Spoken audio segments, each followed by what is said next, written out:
বানভাসী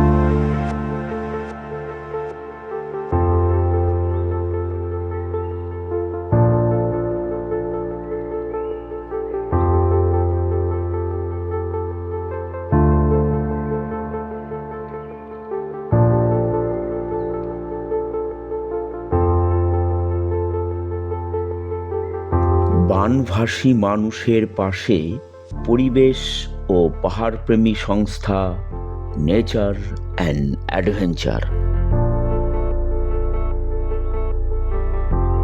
ওদলাবাড়ি মালবাজার পেরিয়ে একে একে চালসা যখন আমরা চাপড়ামারির জঙ্গলে দূর থেকে কৌতূহলী মানুষের ভিড় দেখে গাড়ি থেকে একটু নেমেই চোখে পড়ল এক বিশাল হাতি।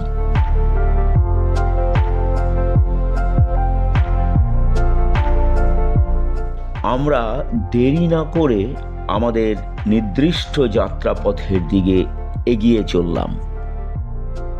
নাগরাকাটা থেকে অনেকটা এগিয়ে গ্রাসমোড় চা বাগানের নন্দুমোড় থেকে ডান দিকে প্রায় 6 কিলোমিটার পেরিয়ে আজ আমরা পৌঁছালাম ঝাড়টন্ডু অ্যাডিশনাল এসপি প্রাথমিক বিদ্যালয়ে।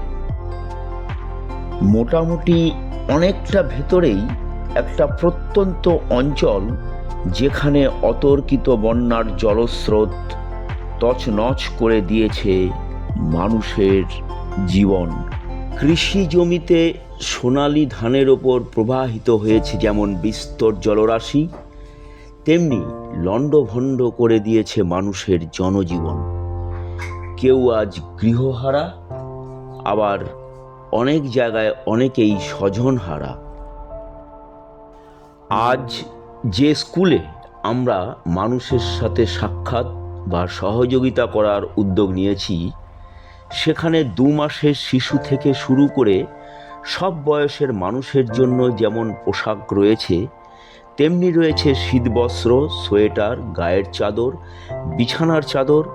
সব বয়সী মহিলাদের জন্য সব ধরনের পোশাক, ফ্রক, চুড়িদার সহ বিভিন্ন ধরনের পোশাক, শাড়ি, বিভিন্ন ব্যাগ, টেবিল ক্লথ, শিশুদের half pant, full pant, shirt, sweater, টুপি, জ্যাকেট।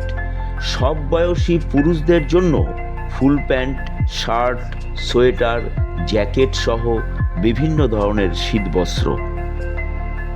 সাথে রয়েছে বিভিন্ন ধরনের খাবার, যা ছাত্র এবং ছাত্রীদের মাধ্যমে বন্যা কবলিত এলাকার পরিবারের জন্য তুলে দেওয়া হচ্ছে।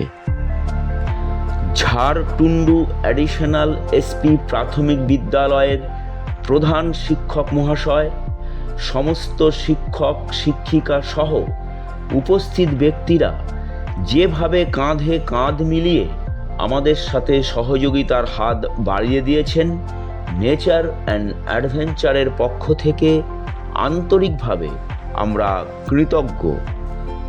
বন্যা কবলিত বানভাসী মানুষের সাহায্যার্থে যে সমস্ত শুভবুদ্ধি সম্পন্ন মানুষ আমাদের আর্থিকভাবে এবং বস্ত্র দিয়ে সহযোগিতার হাত বাড়িয়ে দিয়েছেন, আমরা আন্তরিকভাবে সেই সমস্ত মানুষদের কাছে বিশেষভাবে কৃতজ্ঞতা প্রকাশ করছি। আপনারা সকলে সুস্থ এবং ভালো থাকবেন, এই শুভ কামনাই রইল।